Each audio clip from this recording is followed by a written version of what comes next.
जीवन की परिस्थितियों में मनुष्य का धन बल, बाहुबल या अन्य उपलब्धियां केवल एक सीमा तक उसका साथ देती हैं। परंतु जब उसका विश्वास तथा आज्ञाकारिता परमेश्वर की विश्वसनीयता के साथ जुड़ जाती हैं, तो आश्चर्य कर्म होने लग जाते हैं।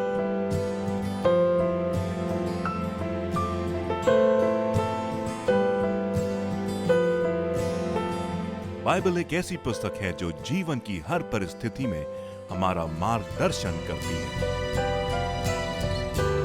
बाइबल क्या कहती है?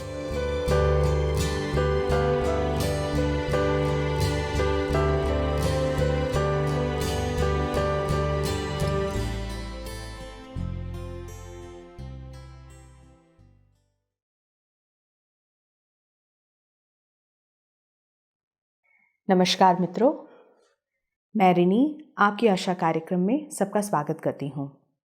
इस संसार में हमारे जीवन का क्या उद्देश्य है? क्या हमारा कार्यशील होना प्रभु की इच्छा है? हमारे कार्य करने में क्या परिणाम होगा? सांसारिक और धार्मिक कार्य में क्या कोई अंतर है? ऐसे अनेक सवालों पर आज चर्चा करने के लिए हमारे बीच मौजूद हैं भाई अनुराग और प्रेस। धन्यवाद रिनी। अनुराग जी, एक बार फिर से आपका इस कार्यक्रम में स्वागत है। धन्यवाद। आज हमारे बीच में जो हम चर्चा करने वाले हैं वो एक ऐसा एक विषय है जो हर व्यक्ति के मन में आजकल सवाल आता रहता है, और एक ऐसी एक बात है कि हम में से हर एक जन इस बात को सोचता है कि मेरे जीवन का उद्देश्य क्या है, what is the purpose of my life. So हम हर समय इस बात में और इस विचार करते रहते हैं। कई लोग इसके विषय में परेशान भी है कि मैं इस धरती पर क्यों हूँ, या फिर मेरे जीने का विषय क्या है, या मेरे जीवन का उद्देश्य क्या है। और कई लोग इस सवाल के उत्तर को प्राप्त करने के लिए कई जगह जाते हैं, कई चीज़ों को करते हैं, और इन सारी बातों के पीछे भागकर भी उनको कभी कभी उसका जवाब नहीं मिल पाता। सो क्या आज आप इन बातों पर थोड़ा प्रकाश डालकर बताएंगे कि एक व्यक्ति के जीवन का उद्देश्य क्या है? क्या उसको इस चीज़ के बारे में मालूम होना चाहिए कि इस जीवन के बाद ऐसा कोई जीवन है जहाँ पर पहुँचकर उसको किसी चीज़ का हिसाब देना पड़ेगा या जवाब देना पड़ेगा कि अगर आपको जो जीवन दिया है उसका आपने क्या किया है? जो विषय आप कह रहे हैं वो वाकई में बहुत गंभीर है, और मैं ऐसा समझता हूँ कि बहुत से मनुष्य जो इस पृथ्वी पर हैं, जो पैदा होते हैं और जो इस पृथ्वी से जीवन बिता करके चले गए, बहुत कम लोग हैं जो इस विषय पर कभी विचार करते हैं। और यदि हम कभी विचार करें तो ये बहुत ही गंभीर बात है, क्योंकि मनुष्य अक्सर ये सोचता है, या सोचने की यदि उसे प्रेरित किया जाए तो वो क्या सोचेगा कि उसके जीवन का उद्देश्य क्या है, क्यों मैं इस पृथ्वी पर आया हूँ, क्या मेरे आने की कोई विशेष योजना है, या यूं ही मैं किसी इवोल्यूशन के कारण, किसी डेवलपमेंट के कारण मैं इस पृथ्वी पर आ गया हूँ और फिर अगले बार कुछ और होके आऊँगा। मतलब बहुत सारे विचार हैं लोगों के जो मन में आते हैं। परंतु जैसा हम जानते हैं कि बाइबल हमारे पास एक अथॉरिटी है, एक आधिकारिक अभिलेख है जो कि परमेश्वर के आत्मा के प्रभाव से लिखा गया है। और ये जो वचन है वो हमें इस बात को बताता है। एक और बात इसमें समझने की आवश्यकता है कि यदि कोई एक गाड़ी को एक इंजीनियर बनाता है तो उस गाड़ी के अंदर क्या चल रहा है, कैसे, कौन सी अच्छी बात है, कैसे बिगड़ी है तो कैसे सुधरेगी, वो उसका इंजीनियर जो उसने उसकी रचना किया है, जो जानता है कि वो गाड़ी को कहाँ उपयोग करना है, वही बता सकता है कि उस गाड़ी के लिए उपयुक्त क्या है, उचित क्या है। राइट। उसी प्रकार मनुष्य की जो रचना है वो परमेश्वर ने किया है, और इस रचना को या इस सृष्टि को हमारा सृष्टिकर्ता, मनुष्य की सृष्टिकर्ता जो परमेश्वर है, वही जानता और बताता है। जब प्रभु यीशु मसीह अपने सेवकाई में थे इस पृथ्वी पर, तो उन्होंने बहुत से बार अपने लोगों को समझाने के लिए कुछ उदाहरण दिए, कुछ दृष्टांत प्रभु यीशु मसीह ने बताए। और एक दृष्टांत प्रभु यीशु मसीह ने बताया जो लूका रचित सुसमाचार के 19 अध्याय और उसके 11 वचन से यदि आगे पढ़ेंगे तो वहाँ पर हमको देखने को मिलता है। और वो दृष्टांत कुछ इस प्रकार से है कि एक दृष्टांत ये बताता है हमको कि एक धनी मनुष्य था जिसने अपने चेलों को बुलाया जब वो किसी दूर देश राजपद प्राप्त करने के लिए जा रहा था, और उसने अपने दासों में से 10 दासों को बुलाया और उनको उसने 10-10 तोड़े दिए और उन तोड़ों को दे करके उनसे कहा कि मेरे आने तक तुम लेन देन करना, और फिर जब मैं आऊँगा तो मैं तुमसे पूछूंगा। और ये दृष्टांत आगे जब चलता है तो हम पाते हैं वहाँ पर कि वो चले जाता है, और फिर जब वो लौट के आता है तो वो अपने दासों को बुलाता है और उनसे पूछता है कि तुमने जो मैंने तुम्हें तोड़े दिए थे उसका क्या किया।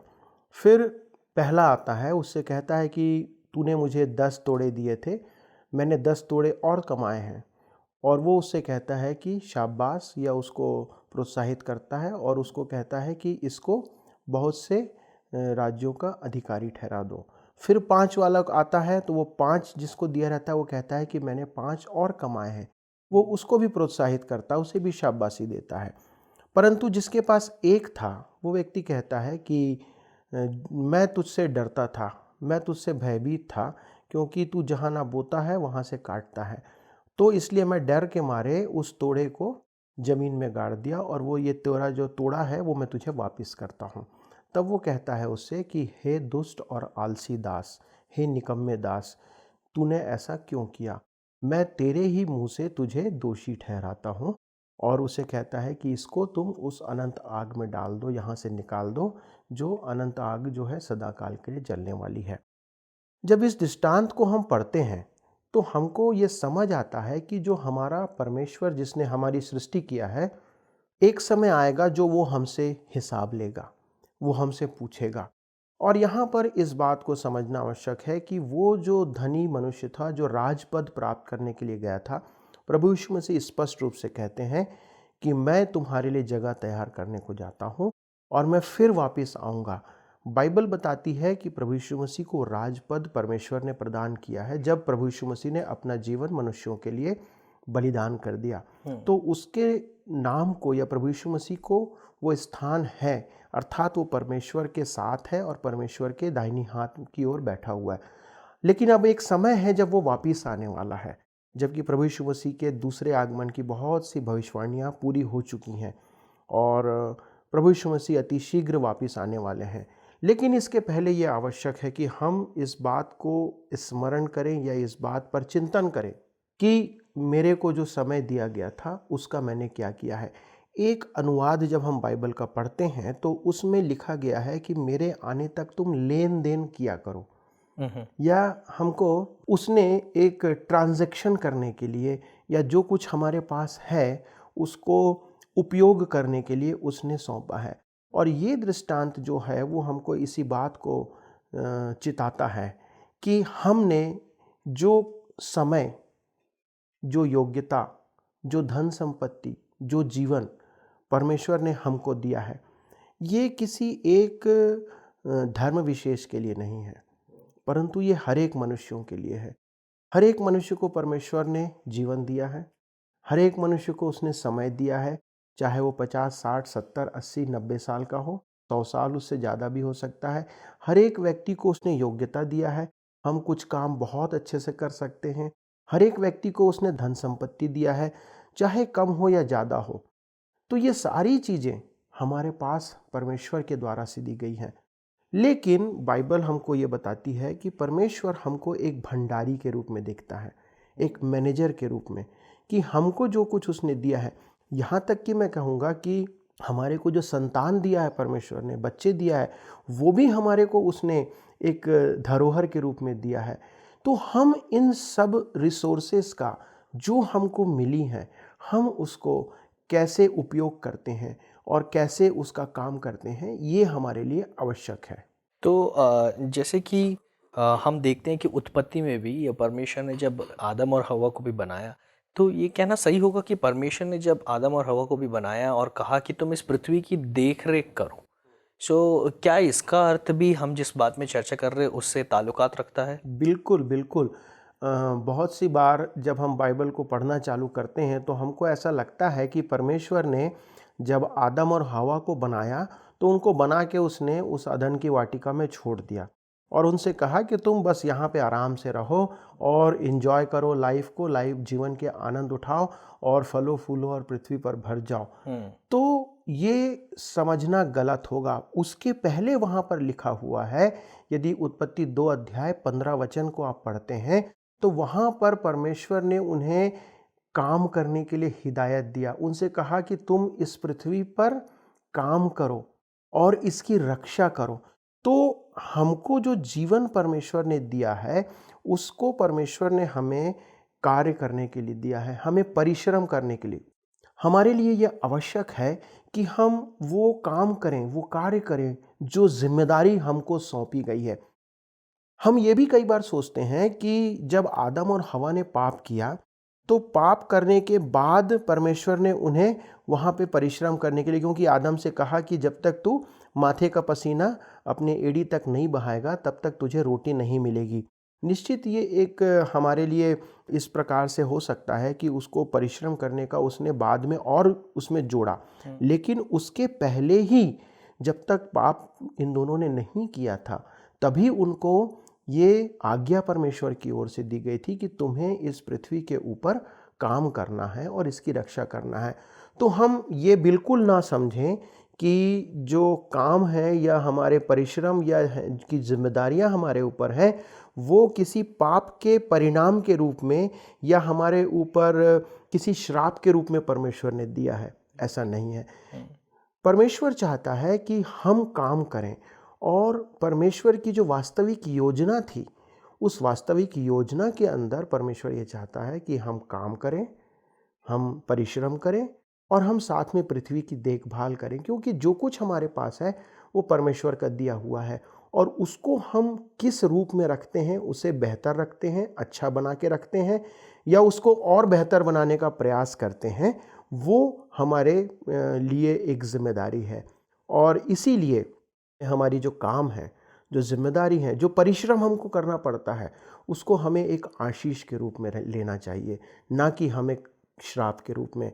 और ये एक हर एक मनुष्य के लिए ये आवश्यक है कि हम निरंतर अपने काम को करते रहें और ना केवल हम कुड़कुड़ा के काम करें, परंतु हमारे लिए आवश्यक है कि हम इस काम को एंजॉय करें, इसको आनंद के साथ करें, क्योंकि ये काम जरूरी है हमारे लिए जो परमेश्वर ने हमें जिम्मेदारी के रूप में दिया है। ये आपने बिल्कुल सही कहा कि जो परमेश्वर ने ऐसी आज्ञा दी है कि कार्य करो, मिला आदम और हव्वा को, और उसके बाद भी हम देखते हैं कि मनुष्य को काम करना आवश्यक है। ऐसा ना समझते हुए कि ये एक श्राप है, क्योंकि हम देखते हैं नीति वचन में भी यहाँ पर जो सुलेमान इस बात को कहता है कि परमेश्वर आलसियों से प्रीति नहीं रखता। मतलब कि जो मेहनती हैं, जो काम करने में तत्पर है, तो परमेश्वर का भी अनुग्रह उन पर बढ़ता है। जो आप बात कह रहे हैं मैं उसको बाइबल से और ज़्यादा उस पर जोर डालना चाहता हूँ। यदि आप इब्रानियों की पत्री निकालेंगे उसका 1 अध्याय और 10वां वचन, और यह कि हे प्रभु, आदि में तूने पृथ्वी की नींव डाली और स्वर्ग तेरे हाथों की कारीगरी है। और ऐसे बहुत सारे वचन हैं बाइबल में। जब हम पढ़ेंगे तो हमको ये पता चलेगा कि केवल मनुष्यों से वो नहीं कहता कि हमें काम करना है या कार्य करना है, परमेश्वर स्वयं कार्य करता है। यहाँ लिखता है कि स्वर्ग तेरे हाथों की कारीगरी है। परमेश्वर ने इस पृथ्वी को बनाया। यदि उत्पत्ति 2 और 2 अध्याय को आप पढ़ते हैं तो वहाँ पर हम जानते हैं कि परमेश्वर इस पूरे संसार को, कायनात को, जो कुछ हमें दिखता है, जो अदृश्य और दृश्य और अदृश्य संसार को, परमेश्वर ने इसकी रचना किया और उसके बाद 7वें दिन परमेश्वर ने विश्राम किया। और परमेश्वर जो है निरंतर आश्चर्य कर्म करता रहता है। यदि निर्गमन 15 को आप पढ़ते हैं 11 वचन को, वहाँ पे लिखा हुआ, यूहन्ना 5:17 को लिखते हैं तो वहाँ पर वो कहता है यूहन्ना 5:17 में कि मेरा पिता आज तक कार्य करता है और मैं भी कार्य करता हूँ। तो यदि पूरी बाइबल में आप विभिन्न स्थानों पर देखेंगे तो वो ये ना केवल ये बताता है कि परमेश्वर कार्य रखता है, परंतु परमेश्वर आज भी कार्य करता रहता है। और ये कार्य जो हैं वो हमको इस बात को सिखाते हैं कि if God can work we are also suppose to work. यदि परमेश्वर कार्य कर रहा है, प्रभु यीशु मसीह कार्य कर रहा है जो स्वयं परमेश्वर है, तो हमारे लिए भी वो आवश्यक है कि जो कार्य हमको जिम्मेदारी दी गई है वो हमको पूरा करना है। नीति वचन 10:4 का जो आप बात कह रहे थे कि बाइबल जो है वो हमेशा आलस्य को जो है उसको धिक्कारा गया है, और कई बार हम आलस्य का जीवन व्यतीत करते हैं। प्रभु हमसे ये नहीं चाहता है कि हम आलस्य का जीवन व्यतीत करें। और यदि आप एक और वचन है, पौलुस लिखता है 2 थिस्सलुनीकियों उसका 3:10, क्योंकि जब हम तुम्हारे यहाँ थे तब भी यह आज्ञा तुम्हें देते थे कि यदि कोई काम करना ना चाहे तो खाने भी ना पाए। अब आप देखिए प्रेज यहाँ पर पौलुस एक बहुत कड़ा शब्द यहाँ पर कहता है कि यदि कोई काम करना नहीं चाहता है तो उसको खाने को भी नहीं मिलना चाहिए। और इसीलिए जब मत्ती 25 और उसके 26 को आप पढ़ते हैं तो वहाँ पर प्रभु यीशु मसीह जो है, जो स्वामी है, वहाँ पर वो आलसी दास को जो है उसको धिक्कारता है, क्योंकि उसने क्या किया था कि अपना तोड़ा उसने ज़मीन में गाड़ दिया था। और यदि हम जो कुछ हमारे पास है उसे गाड़ के रख देंगे, अर्थात ज़मीन जो है वो मिट्टी है, हमारा शरीर क्या है, मिट्टी से बना हुआ है, और जो कुछ हमारे पास है यदि हम उसे अंदर गाड़ के, मतलब अपने अंदर तक ही सीमित करके रख देंगे, उसको उपयोग नहीं करेंगे, तो वो हमारे लिए धिक्कार की बात है। परंतु परमेश्वर हमसे ऐसा नहीं चाहता है। वो चाहता है कि हम उपयोग करें जो कुछ उसने हमें दिया है एक योजना के तहत और उसकी महिमा के लिए। तो ये कहना सही होगा कि परमेश्वर ने हमें एक तोड़े के रूप में दिया है, उसका इस्तेमाल करना ज़रूरी है ताकि वो और फलवंत बने, ना कि सिर्फ अपने तक सीमित रखे और कहीं उसको दबा के ना रखे, क्योंकि वो मालिक हमसे सवाल जरूर जी। और इसमें एक और बात जो है, जब आलस्य की बात आती है या काम नहीं करने की बात आती है, तो एक कहावत है जो मैं बचपन से अपने माता पिता से और बहुत पढ़े लिखे लोगों से सुनता चला आ रहा हूँ, जो और बहुत उपयुक्त है। उसमें कहा जाता है कि खाली दिमाग शैतान का घर, empty mind is devils workshop. अब यदि हम कुछ काम नहीं करेंगे तो हमारा दिमाग भी काम नहीं करेगा, और हमारे दिमाग में बैठे बैठे फालतू के सवालात, फालतू की बातें जो हैं, और शैतान उसका उपयोग करता है। यदि हम कुछ अपने काम में, परिश्रम में लगे रहेंगे तो ये चीज़ें शायद हमको कम प्रभावित करेंगी। यदि 2 थिस्सलुनीकियों का पढ़ते हैं उसके 3 अध्याय के 8वें वचन को, तो पौलुस अपने विषय में क्या कहता है? और किसी की रोटी मुफ्त में ना खाई, पर परिश्रम और कष्ट से रात दिन काम धंधा करते थे कि तुम में से किसी पर भार ना हो। देखिए, जो पौलुस यहाँ पर कह रहा है कि ना तो केवल वो सेवा करता था, परंतु वो खुद के लिए भी काम करता था। उसके सहकर्मी जो थे वो उसके साथ दिन रात काम करते थे। क्यों करते थे? क्योंकि वो किसी पर बोझ डालना नहीं चाहते थे, अपना भार खुद उठाना चाहते थे। जब तक हमारे हाथ पैर चल रहे हैं तो हमारे लिए आवश्यक है कि हम उस काम को करते रहें जो हमको करने के लिए दिया है, और यह हमारे लिए आवश्यक है। और अब एक प्रश्न ये आ जाता है यहाँ पर कि ये काम करना से फ़ायदा क्या है, उसका प्रतिफल हमको क्या मिलेगा? इफिसी 4:28 को जब हम पढ़ते हैं तो वहाँ पर पौलुस एक बात को बताता है। आपने निकाला है तो पढ़िएगा 4:28। चोरी करने वाला फिर चोरी ना करे, वरन भले काम करने में अपने हाथ से परिश्रम करे, इसलिए कि जिसे प्रयोजन हो उसे देने को उसके पास कुछ हो। जब यहाँ पर पौलुस कहता है कि उसके परिश्रम के लिए, ना केवल वो अपने लिए, परंतु वो एक बात को जोड़ रहा है कि जो हम परिश्रम से प्राप्त करते हैं वो दूसरों के लिए भी फायदे का, दूसरे को देने के लिए। मतलब हमको यदि आज परिश्रम करना है तो हमारे पास जो है वो दूसरों को हम बांट सकते हैं। उसी प्रकार यदि प्रेरितों के काम को पढ़ते हैं 20 अध्याय उसके 35 वचन से, तो वहाँ पर इस बात को लिखा हुआ है कि इसी रीति से तुम परिश्रम करते हुए निर्बलों को संभालने का काम करते हो। तो जब हम परिश्रम करते हैं, हम काम करते हैं, हम मेहनत करते हैं, तो हम दूसरों की सहायता भी करते हैं, और वो जो निर्बल हैं, जो कि आर्थिक तौर पे निर्बल हैं, उनको भी हम संभाल सकते हैं। जो हम आत्मिक काम करते हैं तो आत्मिक तौर पे जो निर्बल हैं हम उनको संभाल सकते हैं। हम कलीसिया में काम करते हैं तो कलीसिया को संभाल सकते हैं।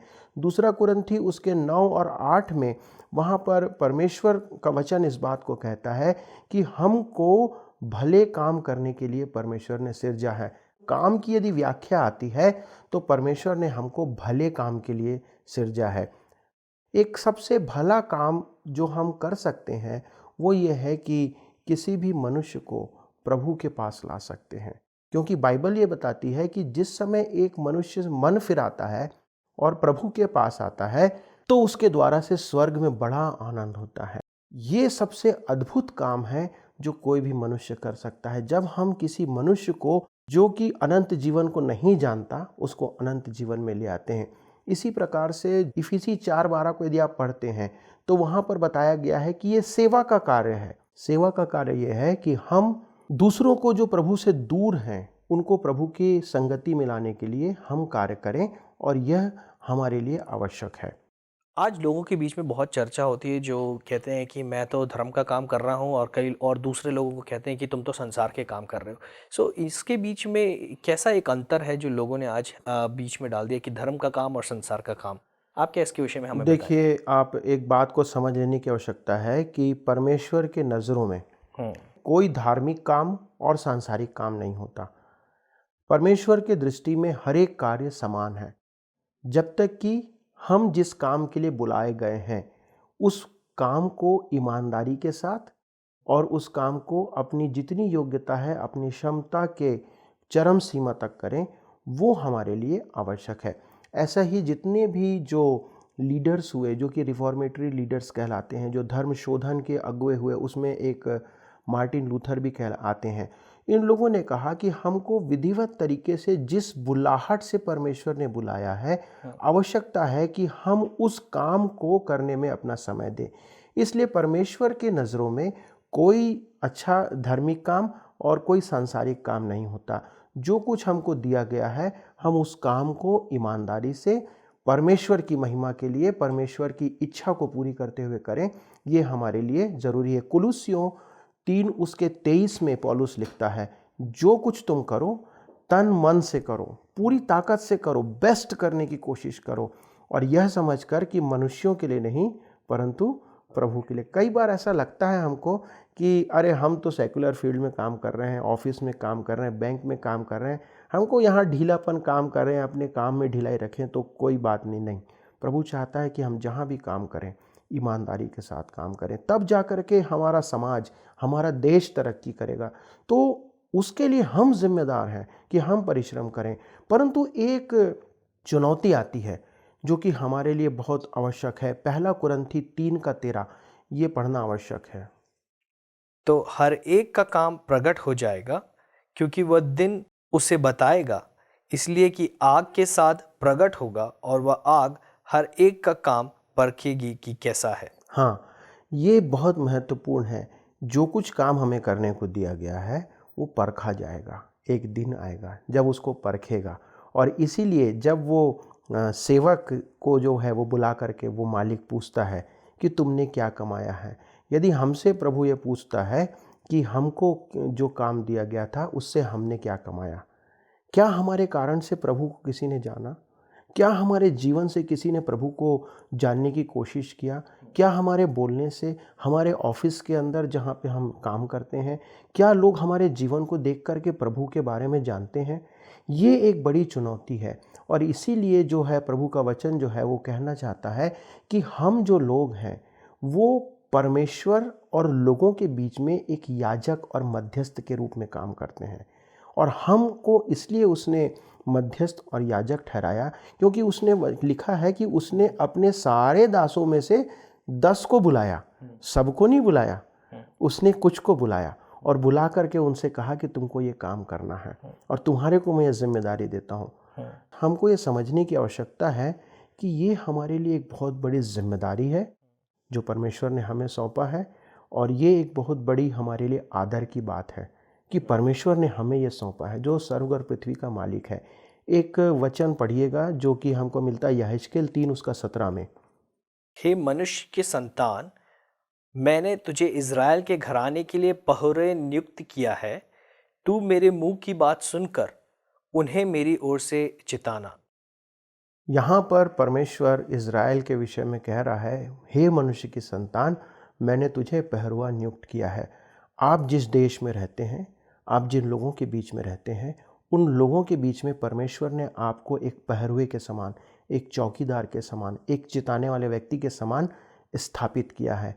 और वो क्या कहता है कि तू मेरे मुख के वचन सुनकर उनको चिताना। हमारी जिम्मेदारी ये है कि हम लोगों को बताएं, उनको समझाएं कि सही जीवन क्या है। मानना नहीं मानना ये उनका काम है। और इसी कारण प्रभु यीशु मसीह ने महान आदेश में मत्ती 28 और 19 में ये कहा कि जाओ और जाकर संसार के लोगों को, जगत के कोने कोने तक इस बात को जो मैंने तुम्हें सिखाई है मानना सिखाओ। और ये कार्य परमेश्वर का है जो हमारे को जिम्मेदारी दी गई है। तो ये तो बात हमें समझ में आ गई कि हमारा कार्य करना कितना ही आवश्यक है, और ये भी जानना बहुत ज़रूरी कि हमें कार्य कब तक करना है। क्योंकि लोगों के मन में ये लगता है कि अब मैं तो 60 साल का हो गया हूँ, मेरा रिटायरमेंट हो गया है, सेवानिवृत्ति हो गई है, अब मुझे काम करने की ज़रूरत नहीं है। तो क्या ये सबके जीवन में लागू है?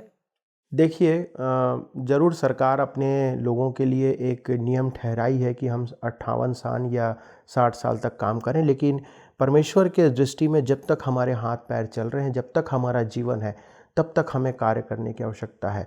भारत जैसे देश में हमारे पास अथाह अपॉर्चुनिटीज़ हैं, अवसर हैं, जहाँ पर हम काम कर सकते हैं। अपने एबिलिटीज़ को, अपने टैलेंट्स को, अपनी योग्यता को, अपने समय को, अपने धन को लगा करके हम लोगों के लिए बेहतर कुछ करने का हम समय व्यतीत कर सकते हैं। और परमेश्वर कहता है कि मैं तुम्हें इस बात का बदला दूंगा। यदि हमने उसके लिए कुछ किया है तो वो कभी व्यर्थ जाने नहीं पाएगा। और जो कुछ हम प्रभु के लिए करते हैं, चाहे अपना समय देते हैं, चाहे अपना धन देते हैं, चाहे हमारे पास जो कुछ है, उसको निश्चित तौर पे परमेश्वर आदर करेगा। और यदि वो परमेश्वर की महिमा के लिए उपयोग होता है तो उसके द्वारा से परमेश्वर के नाम को महिमा मिलेगी और परमेश्वर इसके द्वारा से हम सबों को आशीषित करेगा। धन्यवाद अनुराग जी, जो आपने हमें इस बारे में बताया कि एक मनुष्य का जो जीवन का उद्देश्य है और परमेश्वर का उद्देश्य उनके जीवन में क्या होना चाहिए। कि परमेश्वर ने जो हमें जिम्मेदारी दी है कि इस धरती की देखभाल करे और यहाँ पर कार्य करते रहे, ताकि इसके द्वारा परमेश्वर की महिमा बढ़ती जाए। अगर हमारे कार्य के द्वारा परमेश्वर को महिमा नहीं मिल रही, कई बार लोगों के अंदर ऐसा आता है कि यार कलीसिया के पास्टर को या फिर चर्च के फादर को ये सारे कार्य करने चाहिए, ये सारी महिमा देने का काम, बाकी हम तो अपने काम में व्यस्त रहेंगे। लेकिन जहाँ कहीं भी है, ये परमेश्वर की ओर से दिया हुआ एक कार्य है और इसके द्वारा हमें परमेश्वर को महिमा देना ज़रूरी है। और हमारे जीवन में ये उद्देश्य बनना चाहिए कि जहाँ कहीं भी है, जो भी कार्य हम कर रहे हैं, हमें एक दिन उसका हिसाब देना पड़ेगा। मैं ऐसी अपेक्षा करता हूँ कि हमारे दर्शक इस बात से कुछ सीखने को मिला है आज। आइए हम क्यों ना हम अपने दर्शक के लिए प्रार्थना करते हैं। स्वर्गीय पिता, हम आपको धन्यवाद देते हैं और विशेष करके हम अपने दर्शकों के लिए प्रार्थना करते हैं जो इस कार्यक्रम के ज़रिए बहुत सी बातों को सीखने का अवसर प्राप्त करते हैं, और जिनके मन में भी आज ऐसे सवाल खड़े होते हैं कि उनका इस संसार में क्या उद्देश्य है। प्रभु, हम आपसे विनती करते हैं कि आप अपने उद्देश्य को उनके जीवन में प्रकट कीजिए और उन्हें इस बात में आगे बढ़ने की अवसर दीजिए कि जो भी कार्य आपने उनके जीवन में डाला है करने के लिए, प्रभु इस कार्य में वो पिता सक्षम होकर बड़े विश्वास योग्यता के साथ आपका नाम ऊंचा करके वो आगे बढ़ने पाए। प्रभु, आपने जितने दिन हमें सामर्थ्य दी है, उतने दिन हम इस संसार में रहते हुए, इस संसार की देखभाल करते हुए, एक रक्षक बनकर, एक अगुवे बनकर और आपके नाम की गवाही देते हुए हम आपकी महिमा का कारण बनना चाहते हैं। और हम इस चर्चा के लिए धन्यवाद देते हैं जो आपने हमें ये अवसर दिया। हम भाई अनुराग के लिए धन्यवाद देते हैं, सुंदर रीति से उन्होंने हमें इस बात को समझाया और चिताया। और ऐसी अपेक्षा है प्रभु कि हम में से हर एक जन को जो सुनते हैं वो इससे लाभान्वित होकर, कुछ सीख कर अपने जीवन पे वो लागू करने पाए। सारा आदर गौरव आपको देते हैं प्रभु जी, और यीशु मसीह के नाम से मांगते हैं, आमीन। आमीन। प्रिय दर्शकों, उम्मीद करती हूँ कि आज की चर्चा आपके लिए ज़रूर लाभदायक रही होगी। इस विषय पर अधिक जानकारी के लिए स्क्रीन पर दिए गए हुए नंबर पर आप हमें संपर्क कर सकते हैं। अगले हफ्ते फिर मिलते हैं एक नए विषय और एक चर्चा के साथ। तब तक प्रभु का आशीर्वाद आप सब पर बना रहे। नमस्कार।